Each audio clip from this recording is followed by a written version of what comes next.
நம்ம Ashwin sweets and ஸ்நாக்ஸை ஆஸ்திரேலியாவுக்கு export பண்றதுக்கு கான்டாக்ட் பண்ணுங்க 7373755163. மனிதவள மேலாண்மை துறை அமைச்சர் கில்லி ஷரத் 2 வருடங்களுக்கு முன்பு, அதாவது கடந்த திமுக ஆட்சியின் போது ஐபிஎல் போட்டியை காண சேப்பாக்கம் ஸ்டேடியத்திற்கு நண்பர்கள் மற்றும் குடும்பத்தோடு சென்றுள்ளார். அங்கு வைத்து செல்போன் ஸ்கிரீனில் ஏடிஎம் கார்டை பயன்படுத்தி ஏதோ வெள்ளை பவுடரை தேய்த்து கொண்டிருப்பது போலவும், அருகில் 500 ரூபாயை வைத்திருப்பது போலவும், அதனை தக் லைஃப் மொமெண்ட் என்ற கேப்ஷனோடு தனது இன்ஸ்டா பக்கத்தில் வீடியோ ஒன்றை வெளியிட்ட நிலையில், தற்போது அந்த வீடியோவை கையில் எடுத்த திமுக ஆதரவு சமூக வலைதள கணக்கர்கள் கில்லி ஷரத் போதைப் பொருள் பயன்படுத்தியதாக தகவலை பரப்பினர்.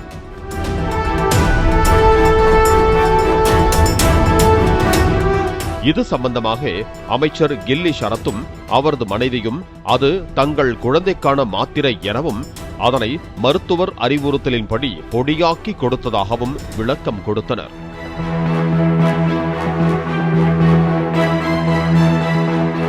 இதனை ஏற்க மறுத்த திமுக மாநிலத்தின் பல இடங்களில் அமைச்சர் கில்லி ஷரத்திற்கு கண்டனம் தெரிவித்து திமுகவினர் போராட்டத்தை அறிவித்தனர். போராட்டத்திற்கு அனுமதி மறுத்ததால் பொதுமக்களுக்கும் வாகன ஓட்டிகளுக்கும் இடையூறு செய்யும் விதமாக சாலை மறியல் போராட்டத்தில் ஈடுபட்டனர்.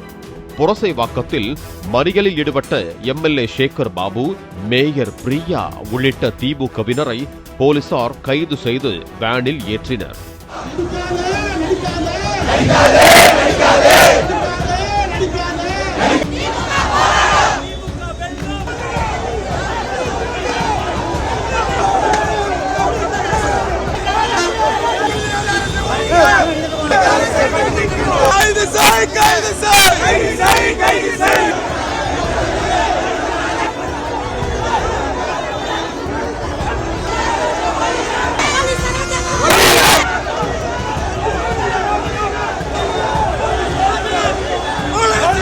வீடியோவில் இருப்பது போதைப் பொருள் என்று திமுக குற்றம் சாட்டும் நிலையில், ஸ்டேடியத்திற்குள் நுழையும் போதே போதைப் பொருள் இருந்தால் கண்டுபிடித்திருப்பார்களே, அதை தாண்டி எப்படி எடுத்து வர முடியும்?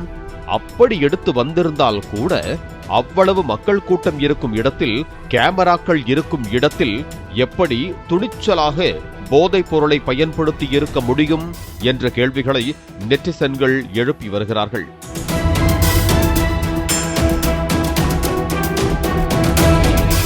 இந்த சம்பவம் நடந்தது 2 வருடங்களுக்கு முன்பு.